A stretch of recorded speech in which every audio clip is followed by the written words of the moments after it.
चलतु करणी बाबू एबे रास्ता काम आरंभ करिबा। ओहो वर्षा मैडम एते शीघ्र कोन रास्ता काम आरंभ होई जिवो? प्रथमे हमें रेवेन्यू डिपार्टमेंट पाखर परमिशन आनिबा, तापर जिबा वीडियो ऑफिस, तापर जिबा जेई ऑफिस, तापर पंचायत ऑफिस रो परमिशन आनला परे जाई कि रास्ता काम आरंभ होबो। सर नमस्कार। सर कथा कोन कि 50 लाख गोटे रोड काम आइतिला आ सर आपनकर टी परमिशन हेगला हम कामटा आरंभ करंतु। ताले 50 लाख टका काम हबो हबो किंतु 10 लाख मते दबो।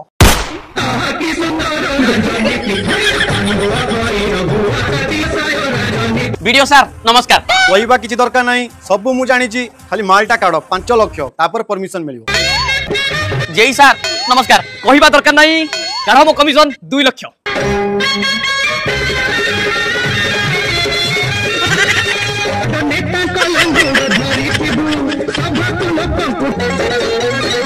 करणी बाबू नेता मंत्री ऑफिसर सब तो पैसा खाई गले आ 40,000 टका बळिची सेति कि कोन रास्ता काम हेइ जिवो। मैडम 40,000 रो 20,000 टका मु नै जाईची किछ असुविधा नै मैडम आपण टेंशन नियंतुनी। 20,000 टका एमिति रास्ता काम करबी 5 वर्ष पर्यंत रास्ता पूरा चकाचक। 20,000 टका रे को रास्ता काम हेइ जिवो हेइ कि बळिबो।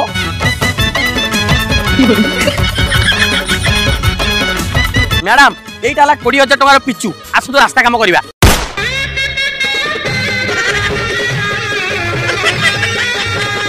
मैडम पिचू रोड रेडी एबे रास्ता 5 वर्ष चलिबो।